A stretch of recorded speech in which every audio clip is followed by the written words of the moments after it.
I wanted to die. I have thought about killing myself. It gets better. Kind of a dramatic, experimental type feel. I kind of resonated a little bit just because I struggled. I didn't really struggle coming out as gay. That was fine. It was whatever. But what my struggle was when I came out as asexual, because that actually separated me from mostly everyone. So when he said that it gets better, but he also recognizes that it is just only for a moment.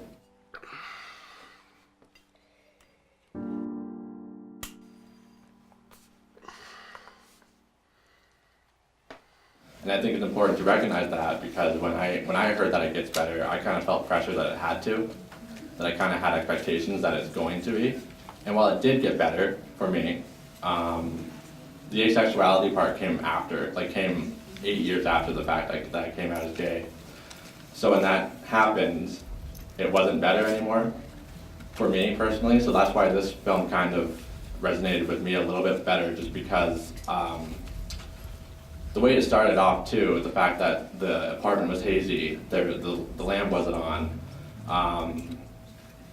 It was also almost like a light bulb went off in my head too. So that's when he turned on the light, kind of symbolized that for me.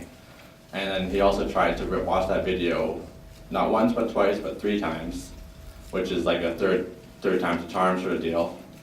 And then there's also the broken glass sort of thing. Like it all just seemed to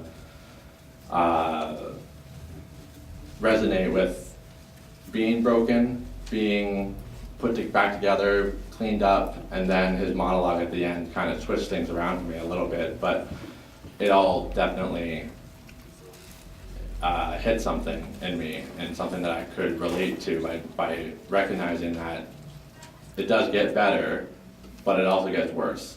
But there's nothing wrong with that either. So I thought that was the best out of all of them, for me personally. And that is one of those interesting things, because it is a relatable film, because it's a gentleman talking about a breakup, and who hasn't been through a terrible, terrible breakup, and who hasn't felt that sense of being alone in a crowded room. So yeah, there is, while it might not be a situation that everyone can identify with, everyone can identify with the feelings of being human, and the complexity that brings in. The guy who made that film directed it and wrote it. I appreciate the amount of work that goes into making your own film and actually doing it, getting the funding. I think he had like 100 funders at the end there, so it was a self-funded film. And I appreciate the amount of work it does to actually get something produced. However, I couldn't get past the fact that it felt like a play. It was very flat, except for that one weird angle from the other side. I think it needed a better edit on the film, and it felt very cliche, to be honest. I couldn't get past that to actually enjoy the story too much. Nothing is said in the first half of the film. He doesn't really even emote when he drops the glass. And then it goes into soliloquy, right? Like a face on it. And I felt it kind of felt 2 parts and disjointed. Interesting. We do kind of take this journey with him from like the regular world outside to into his mind. And I did get like a Shakespearean sort of vibe from the actor. So I see that point. Point is valid.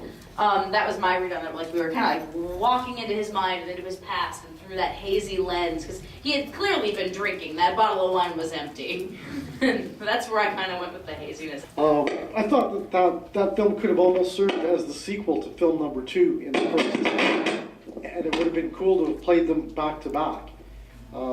It'd say that's possibly the blonde guy 30 years later sitting there reminiscing about his life.